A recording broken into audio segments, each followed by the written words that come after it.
Alleluia, Alleluia, Alleluia, Alleluia.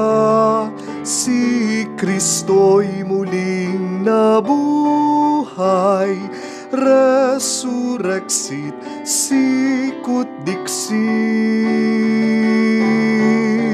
Alleluia, Alleluia, Alleluia, Alleluia. Si Kristo'y muling nabuhay, Alleluia.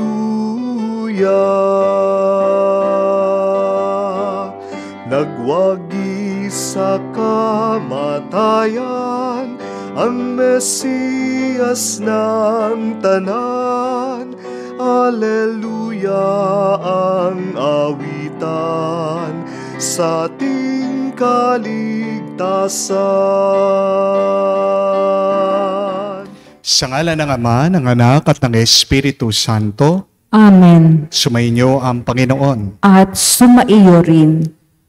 Mga kapatid, isa sa mga kahinaan natin bilang tao ay hinahanap lang natin ang Diyos kapag may problema tayo. Pero pag okay ang lahat, pag masaya na tayo, pag wala tayong mga takot at pangamba, hindi man natin maalala o hindi man natin hinahanap ang presensya ng Diyos sa ating buhay. Mga kapatid, meron ka mang pangangailangan o nasagot na ang iyong dasal, palagi pa rin natin hanapin ang Panginoon sa ating buhay. Dahil siyang ating kapayapaan. Hindi lang buhay ang ipagkakaloob niya, kung hindi buhay na walang hanggan. Sa mga pagkakataon na kung saan hindi natin pinansin, nandyan lang sa tabi natin ang Panginoon. O naghahanap pa tayo ng ibang tanda ng kanyang presensya. Nakalimutan natin ang buhay natin, ang ating karanasan, ang mundong ito, lalong-lalo na ang sakramento ng Eucharistia, ay ang mga pinakatotoong tanda na buhay ang Diyos. Sa mga pagkakataon na kung saan nagpatuloy pa rin tayo sa ating pagkakasala at binaliwala natin ang presensya ng Diyos, hilingin natin muli ang kanyang awa para tayo ay makitang karapat-dapat makatanggap sa mga banal na misteryo. Inaamin ko Sa makapangyarihang Diyos at sa inyo, mga kapatid, na lubha akong nagkasala sa isip, sa salita, sa gawa, at sa aking pagkukulang, kaya isinasamo ko sa mahal na Birheng Maria, sa lahat ng mga anghel at mga banal, at sa inyo mga kapatid, na ako'y ipanalangin sa Panginoong ating Diyos. kawan tayo ng makapangyarihang Diyos, patawarin tayo sa ating mga kasalanan, at patnubayan tayo sa buhay na walang hanggan. Amen. Panginoon, kaawaan mo kami. Panginoon, kaawaan mo kami. Kristo, kaawaan mo kami. Kristo, kaawaan mo kami. Panginoon, kaawaan mo kami. Panginoon, kaawaan mo kami. Manalangin tayo. Ama naming makapangyarihan, sa iyong mga isinilang sa tubig at Espiritu Santo, ang pinto ng langit ay binuksan mo. Dagdagan mo pa ang buhay ng iyong bigay sa amin, upang sa mga dinalisay mo sa pagkamaswain, ay hindi mahadlang kamtin ang iyong paggiliw. Sa pamagitan ni Jesucristo kasama ng Espiritu Santo, magpa sa walang hanggan. Amen. Pagbasa mula sa mga gawa ng mga apostol. Noong mga araw na iyon, sinabi ni Esteban sa mga tao, sa matatanda at sa mga eskriba, "Napakatigas ng ulo ninyo. Di pa nagbabago ang inyong kalooban. Ayaw ninyong dinggin ang katotohanan. Kung ano ang ginawa ng inyong mga magulang, iyon din ang ginawa ninyo. Lumalaban kayo lagi sa Espiritu Santo. Sinong propeta ang hindi pinag-usig ng inyong mga ninuno? Pinatay nila ang mga humula pagparito ng matuwid na inyo namang ipinagkanulo at pinapatay. Tumanggap kayo ng kautosang ibinigay ng Diyos sa pamamagitan ng mga anghel, ngunit hindi ninyo tinatalima iyon. Nang marinig ito ng mga bumubuo ng Sanhedrin, sila'y nagalit dahil sa matinding galit kay Esteban.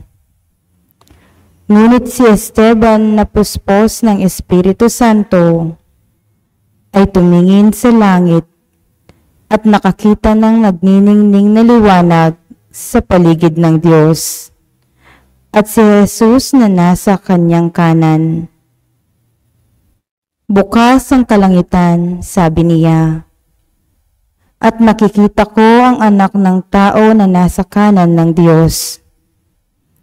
Tinakpan nila ang kanilang mga tenga at nagsigawan. Pagkatapos, sabay-sabay silang dumaluhong sa kanya.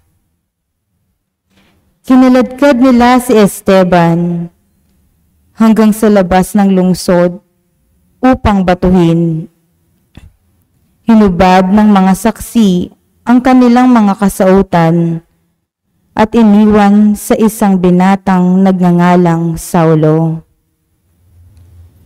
At pinagbabato nila si Esteban, nananalangin naman ng ganito: Panginoong Jesus, tanggapin mo ang aking espiritu. Lumuhod si Esteban at sumigaw ng malakas, Panginoon, huwag mo na po silang panagutin sa kasalanang ito. At pagkasabi nito, siya'y namatay. Sang-ayon si Saulo sa pagkapatay kay Esteban. Ang salita ng Diyos. Salamat sa Diyos. Poon sa mga kamay mo, habilin ko ang buhay ko. Poon sa mga kamay mo, habilin ko ang buhay ko. Tanging kublihan ko, ako ay ingatan, tagapagtanggol ko at aking kaligtasan, tagapagtanggol ko at aking kanlungan. Ayon sa sabi mo, ako'y patnubayan. Poon sa mga kamay mo, habilin ko ang buhay ko. Sa mga kamay mo, habilin ko'y buhay ko, tagapagligtas kong tapat at totoo. Ikaw poon, aking pinanaligan. Magbubunyi ako, magsasayang tunay sa iyong pag-ibig na walang katapusan. Poon sa mga kamay mo, habilin ko ang buhay ko. Itong iyong lingkod, sana ay lingapin. Ingatan mo ako't iyong pagpalain. Iligtas mo ako at iyong sagipin. Tanda ng pag-ibig na di nagmamaliw. Iyong kinalinga at iningatan mo laban sa hidhika ng masamang tao. Poon sa mga kamay mo, habilin ko ang buhay ko.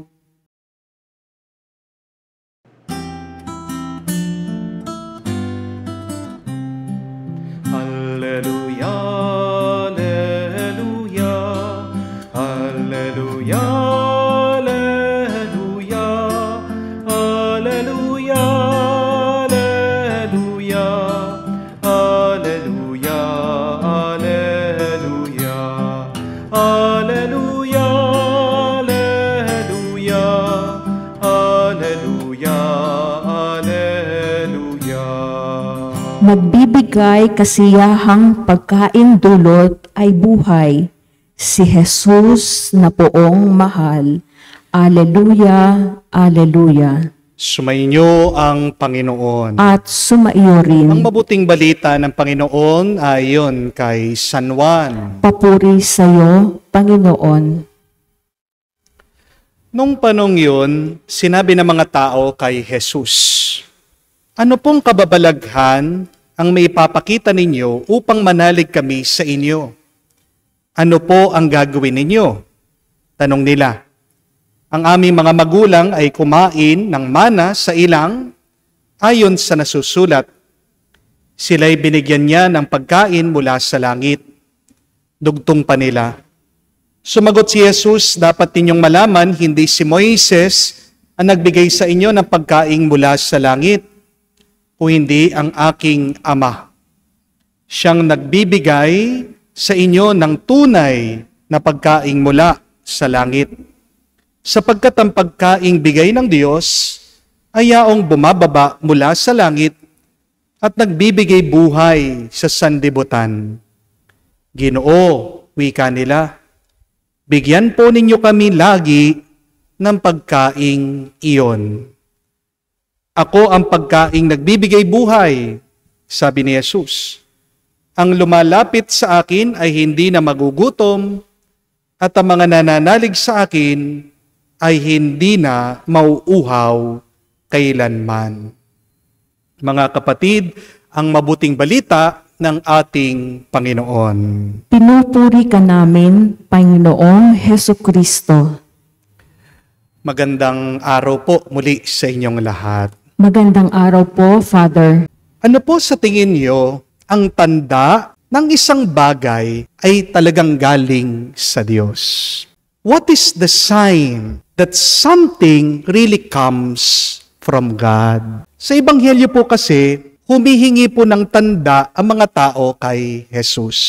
Ang sabi nila, "Ano po ang kababalaghan na magagawa nyo? Ano po ang tanda na maipapakita nyo? Para maniwala kami sa inyo." Totoo naman po, kailangan natin ng mga signs o tanda para nakaakma ang ating mga kilos at gawa. Kung walang mga tanda, magkakagulo tayo, maliligaw tayo, at baka malagay pa tayo sa peligro. Halimbawa na lang po, nung minsan kwento ng aking nanay, umuwi daw po siya sa amin. At nakita niya, nadatnan niya yung isang tauhan namin sa bahay, nagsusuka sa banyo. Napatanong po si nanay. Sabi niya, "Oh, bakit nagsusuka ka dyan? Anong nangyari sa'yo?" Kwento po nitong trabahador namin, sabi niya gusto daw niya magkape at naghahanap daw po siya ng asukal. Nakakita daw po siya ng isang supot ng brown sugar. Kaya naman po, tinimplahan niya yung mainit niyang kape. Kumuha po siya ng isang kutsara dun sa brown sugar. At pagkainom daw po niya, anong kanyang nalasa? Napakaasim! Napakapait daw ng kape. Hindi niya maintindihan. First time po niya na makalasa ng ganoon. Kaya hindi daw po niya matiis, naduwal siya, niluwa niya, sinuka niya yung pong kape. Nung pong tinignan ni nanay, ano yung binabanggit niyang brown sugar, nabigla po't natawa yung aking nanay. Sabi niya, hindi naman asukal ito eh. Alam niyo po kung ano yung para sa kanya, akala niya asukal? Insenso po. Yung insenso po namin dito sa parokya, na iuwi po ni nanay, na ilagay po doon sa kusina, dahil wala pong label, walang nakasulat, na pagkamalan po nitong aming tauhan na brown sugar. Yun yung ginamit niya, pinagtimpla niya sa kanyang kape. Ganyan po kahalaga ang mga tanda, ang sign sa ating buhay.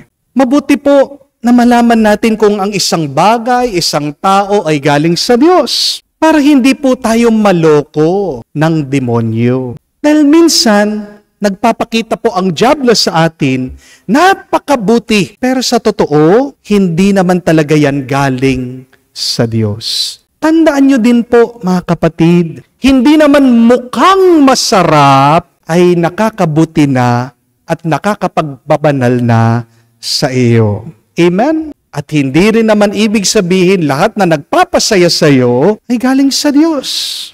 Kaya napakahalaga po, kailangan natin malaman at maunawaan. Ano ang mga palatandaan ng isang bagay, isang tao, isang karanasan ay talagang galing sa Diyos. And if we look back to the gospel that we have read, Jesus is giving us two signs to say that something or someone or an experience is really from God. Unang-una po, ang isang bagay na galing sa Diyos ay nanggagaling sa itaas. A sure sign that something comes from God is that it comes from above. Ang sabi po ni Jesus sa ating ebanghelyo, ang tinapay daw na kinain ng mga ninuno nila, hindi naman galing lang kay Moises. Ito ay galing sa Diyos Ama, mula sa langit, mula sa itaas, ibinaba niya. Kapag po ang isang bagay ay makamundo, ibig sabihin hindi yan galing sa Diyos. Amen? Dahil tandaan niyo po, tatlo ang kalaban ng isang Kristiyano. Una, ang laman, the flesh. Pangalawa ay ang mundo, the world. Pangatlo po ang masamang espiritu, the devil, Satan. Kahit na tayo'y nabubuhay dito sa mundo, anong pinapaalala sa atin ng Diyos? Huwag tayong maging makamundo. Though we are living in this world, we should not be worldly. Amen? Kasi ano man ang makamundo, nakakasira yan ng kaluluwa mo. Amen? Worldly things corrupts our souls. But heavenly things elevate our spirit. Kaya napakahalaga na hanapin natin yung mga nanggagaling sa Diyos para umangat, tumaas naman ang ating mga puso, ang ating damdamin, ang ating mga kalooban. Paano mo malalaman na galing sa itaas ang isang bagay? Pag ito ay nakakabuti sa iyo, kapag ito tinutulungan ka na maging buo at maging ganap. Kaya nga po, napakaganda, buksan niyo man po sa sulat ni Santiago. St. James tells us that every good and perfect gift comes from above, coming down from the Father of heavenly lights. Wow! Ganda po, no? Ang mabuti, ang ganap na regalo, hindi galing dito sa mundo. Kasi kung galing dito sa mundo, nasisira yan, nagbabago yan, nawawala yan. Yung hindi nagbabago, yung nagtatagal, galing sa itaas,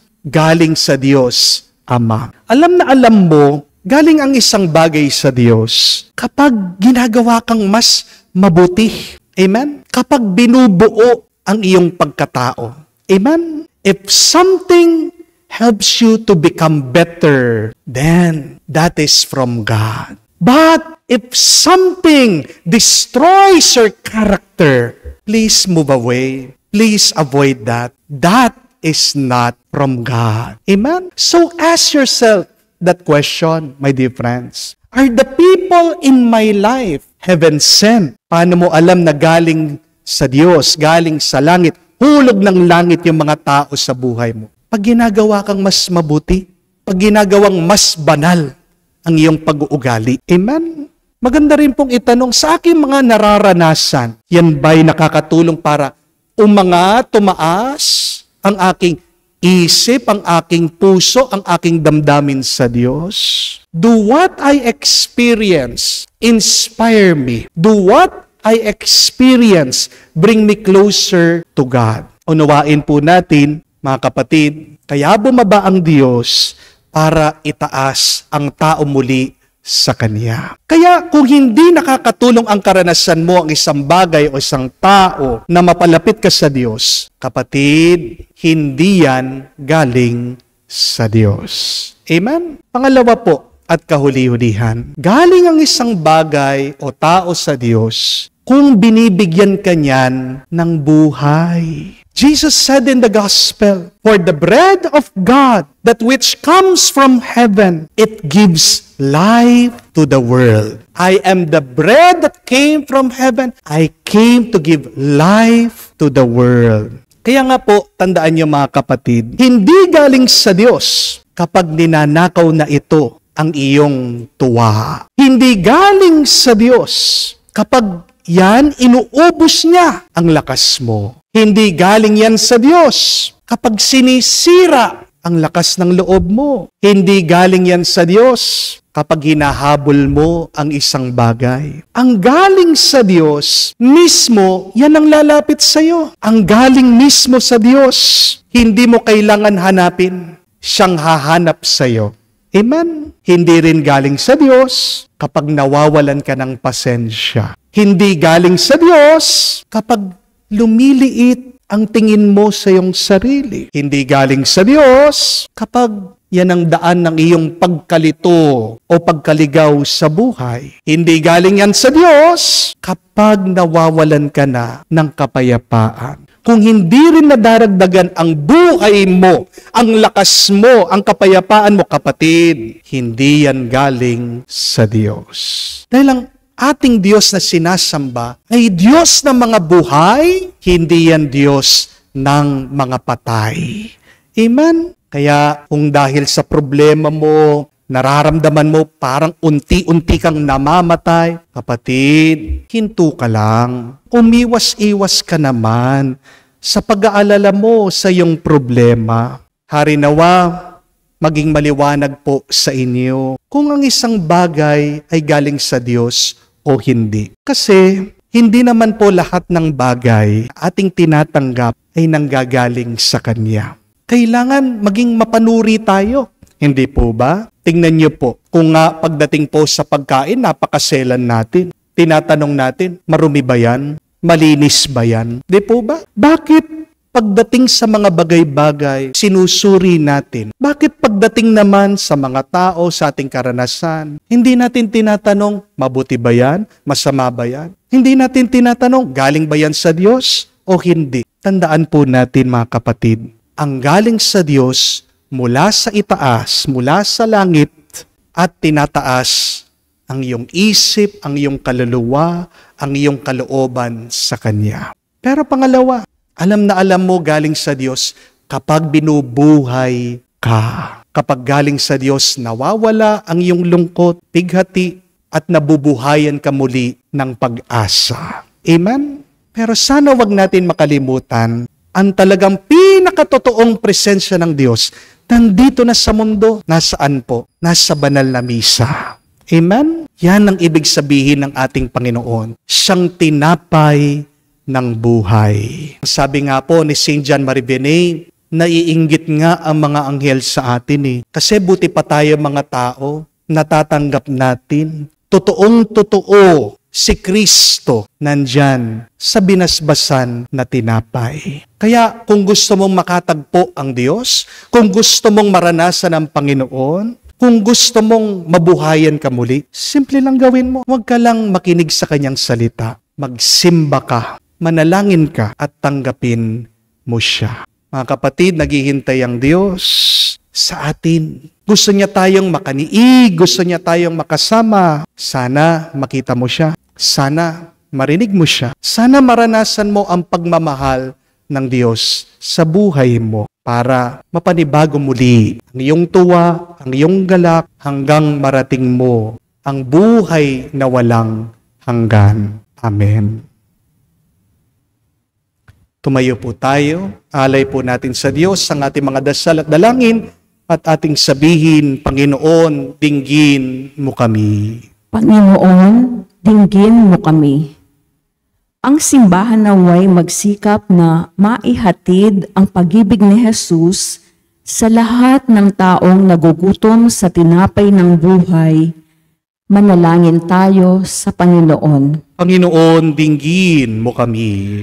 Atin nawang maunawaan na ang presensya ni Kristo sa Eucharistia ay isang palagiang pagtawag sa atin upang ibahagi ang ating buhay sa lahat ng ating nakakadaupang palad, manalangin tayo sa Panginoon. Panginoon, dinggin mo kami. Ang mga nagtitiis ng gutom at pagkauhaw naway matugunan ni Jesus na siyang ating tinapay. Manalangin tayo sa Panginoon. Panginoon, dinggin mo kami. Sa katahimikan po ng ating puso, banggitin din natin sa Diyos ang ating mga personal na pangangailangan. Ama naming nasa langit, sinugo mo mula sa langit ang iyong anak upang maging pagkain ng aming kaluluwa at akayin kami patungo sa iyo. Marapatin mo na sa pamamagitan ng aming mga pananampalataya kay Jesus na tinapay ng buhay, kami laging makasama sa iyo. Hinihiling namin ito sa pamamagitan ni Kristo, aming Panginoon. Amen.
Manalangin kayo mga kapatid, para ng ating mga paghahain ay kalugdan ng Diyos amang makapangyarihan. Tanggapin nawa ng Panginoon itong paghahain sa iyong mga kamay, sa kapurihan niya at karangalan, sa ating kapakinabangan at sa buong sambayanan niyang banal.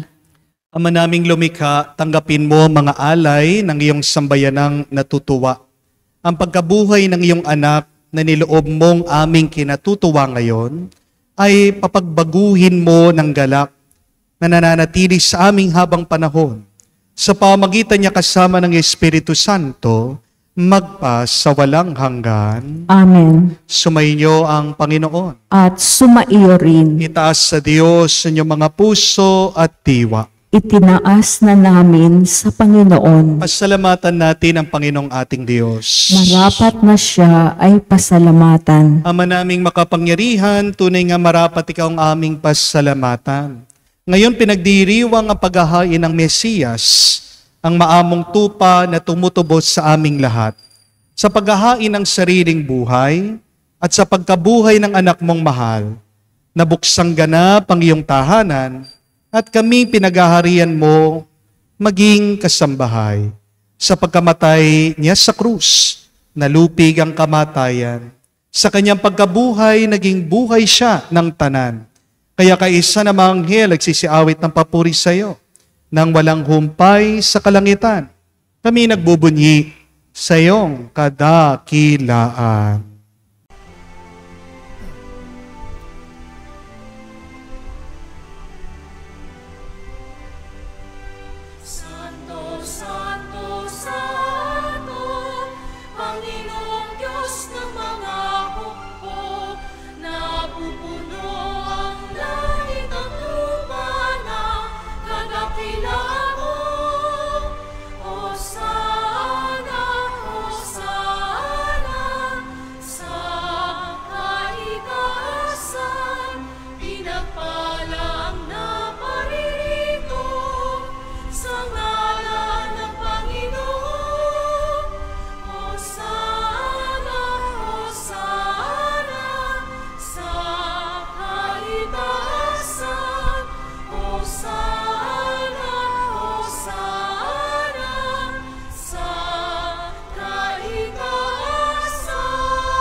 Ama naming banal, ikaw ang bukalan tanang kabanalan. Kaya't sa pamagitan ng iyong Espiritu, gawin mong banal ang mga kaloob na ito, upang para sa amin maging katawan at dugo ng aming Panginoong Heso Kristo. Bago niya pinagtiis ang kusang loob na maging handog, hinawakan niyang tinapay, pinasalamatan kanya, pinaghati-hati niya iyon, hinabot sa kanya malagad at sinabi, "Tanggapin ninyong lahat ito at kanin. Ito ang aking katawan, na ihahandog para sa inyo."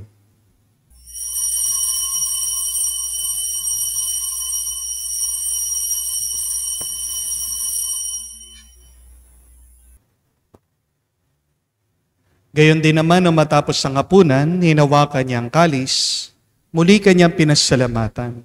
Inabot niya ang kalis sa kanya malagad at sinabi, "Tanggapin ninyong lahat ito at inumin. Ito ang kalis ng aking dugo, ng bago at walang hanggang tipan. Ang aking dugo na ibubuhos para sa inyo at para sa lahat, sa pagpapatawad ng mga kasalanan.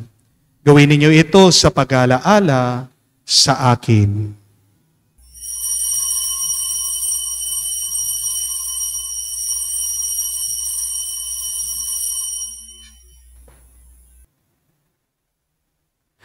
Ang misteryo ng pananampalataya. Aming ipinahayag na namatay ang iyong anak, nabuhay bilang Mesiyas at magbabalik sa wakas para mahayag sa lahat. Ama, ginagawa namin ngayon ang pag-alaala sa pagkamatay, muling pagkabuhay ng iyong anak. Kaya tinialay namin sa iyong tinapay nagbibigay buhay at ang kalis na nagkakaloob ng kaligtasan. Kami nagpapasalamat dahil kami yung minarapat na tumayo sa harap mo para maglingkod sa iyo. Sinasamo namin kami magsalo-salo sa katawan at dugo ni Kristo ay mabuklod sa pagkakaisa sa pamagitan ng Espiritu Santo. Ama, lingapin mong iyong simbahan, laganap sa buong daigdig. Puspusin mo kami sa pag-ibig. Kaisa ni Florentino, ang aming arsobispo, at ng tanang kaparian. Alalahanin mo si Francesco na tinawag mo na mula sa daigdig na ito. Nung siya'y binyagan, siya'y nakaisa ni Kristo sa pagkamatay. Ngayon siya'y pumanaw, naway makaisa siya ni Kristo sa pagkabuhay. Alalahanin mo rin ang aming mga kapatid na nahimlay, may pag-asang sila'y muling mabubuhay. Gayon din naman lahat ng mga pumanaw. Kawan mo't sila't patuloyin sa iyong kaliwanagan. Kawan mo't pagindapatin kaming lahat makasalo sa iyong buhay na walang wakas. Kaisa na mahal na Birhen Maria, Ina ng Diyos. Kaisa ni San Jose, ang kanyang malwalhating kabiyak. Kaisa ng mga apostol, lahat ng mga banal, na namuhay dito sa daigdig na kalugod-lugod sa iyo. May pagdiwang nawa namin ang pagpupuri sa ikararangal mo sa pamamagitan ng iyong anak, aming Panginoong Heso Kristo. Sa pamamagitan ni Kristo, kasama niya at sa Kanya, ang lahat ng parangal at papuri ay sa iyo, Diyos Ama, makapangyarihan, kasama ng Espiritu Santo, magpasawalang hanggan. Amen, amen, amen. Sa nakakagaling na utos sa turo ni Jesus sa Panginoon natin at Diyos, ipahayag natin ang lakas loob.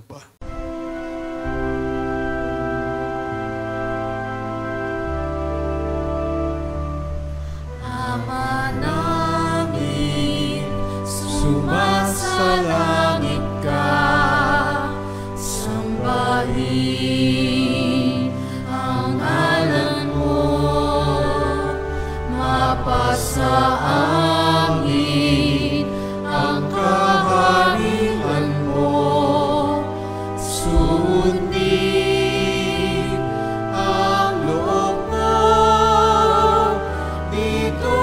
sa lupa, para nang sa langit. Bigyan mo kami ngayon ng aming kakanin sa araw-araw.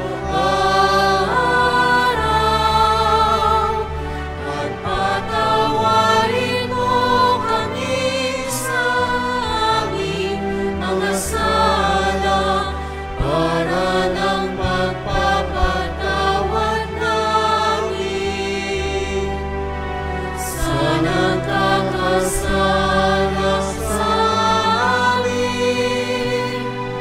At huwag mo kaming ipahintulot sa tukso, at iadya mo kami sa lahat ng masama. Hinihiling namin kami adya sa lahat na masama, pagkalooban ng kapayapaan araw-araw, iligtas sa kasalanan, ilayo sa lahat ng kapahamakan. Samantalang aming pinanabikan ang dakilang araw ng pagpapahayag ng tagapagligtas naming si Hesu Kristo. Sapagkat iyo ang kaharian at ang kapangyarihan at ang kapurihan magpakailanman. Amen. Panginoong Hesu Kristo, sinabi mo sa mga apostol, kapayapaan ang iniwan ko sa inyo. Ang aking kapayapaan binibigay ko sa inyo. Tungayan mo ang aming pananampalataya at huwag ang aming pagkakasala. Pagkalooban mo kami ng pagkakaisa ayon sa iyong kalooban, kasama ng Espiritu Santo, magpa sa walang hanggan. Amen. Kapayapaan ng Panginoon ay laging sumainyo. At sumaiyo rin. Magbigayan po tayo ng kapayapaan sa bawat isa. Peace with you po, kapayapaan po sa inyong lahat.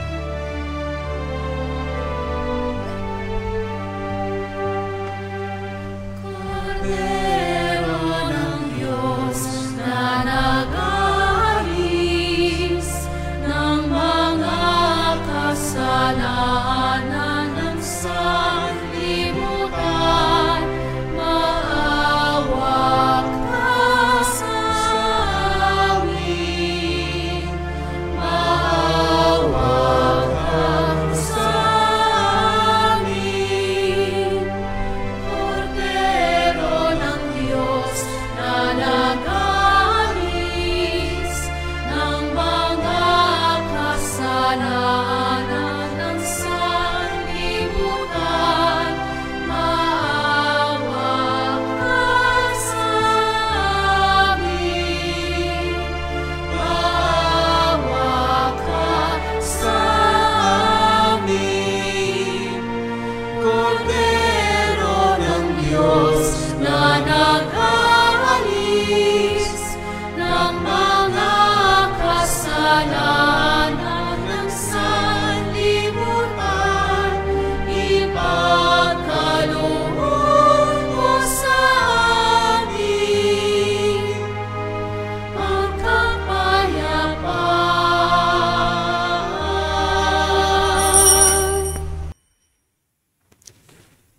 Mga kapatid, naririto ang ating Panginoong Jesucristo, ang Kordero ng Diyos. Siya nag-aalis sa mga kasalanan ng sanlibutan. Mapalad tayong lumalapit sa piging ng Kordero.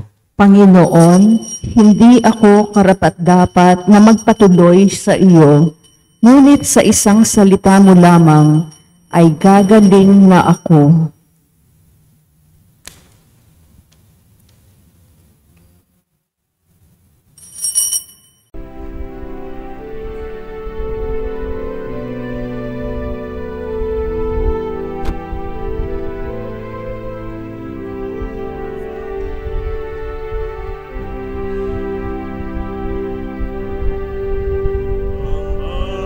Panginoon ang aking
Manalangin tayo.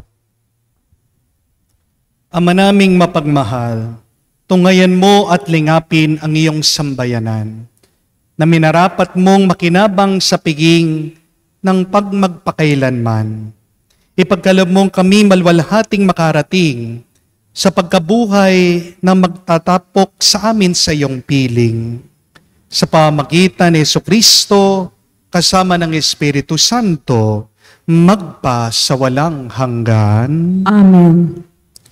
Muli po, dalawang tanda na ang isang bagay o isang tao o isang karanasan ay galing sa Diyos. Una, kung ito ay nanggagaling sa langit.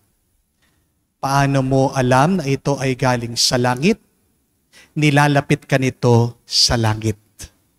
Nagiging makalangit ang iyong karanasan.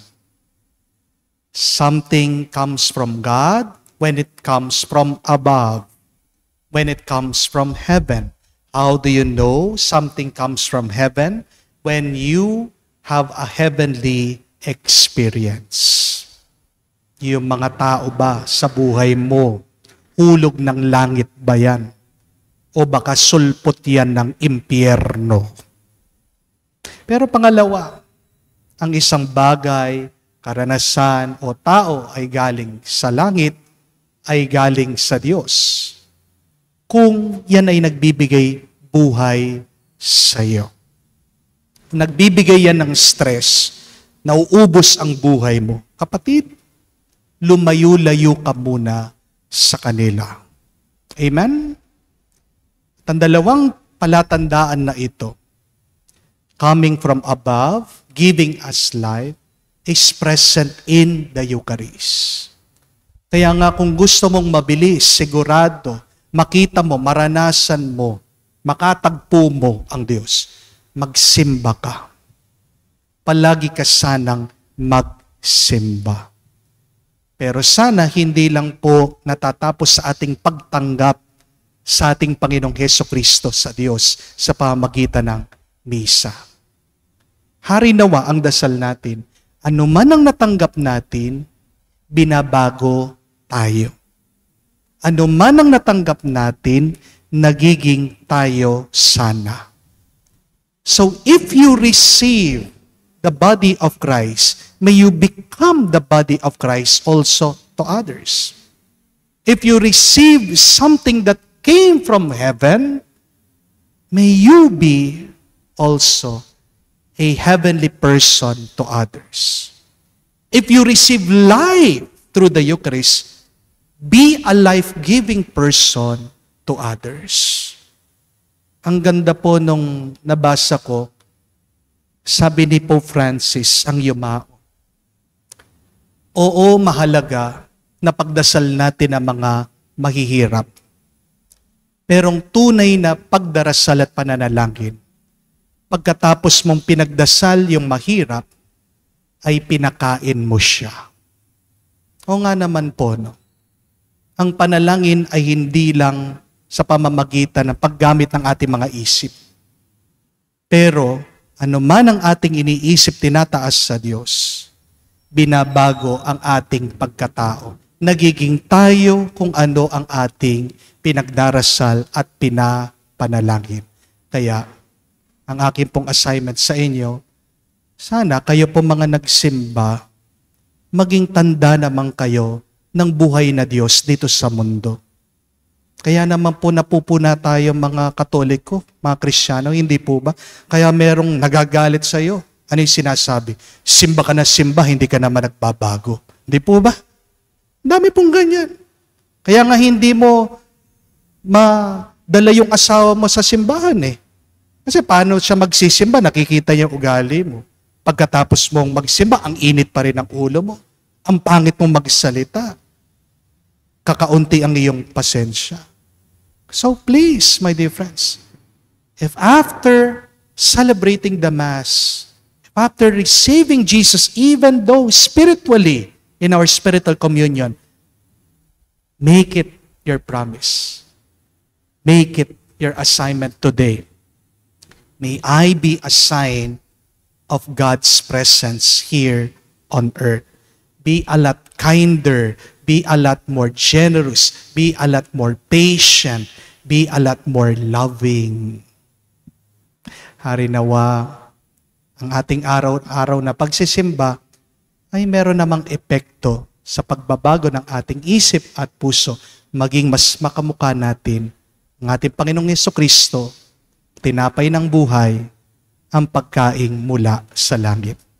Sumainyo ang Panginoon. At sumaiyo rin. At kayo'y basbasa ng Diyos, makapangyarihan sa lahat, sa ngalan ng Ama, ng Anak, ng Espiritu Santo. Amen. Ang ating misa ay natapos na.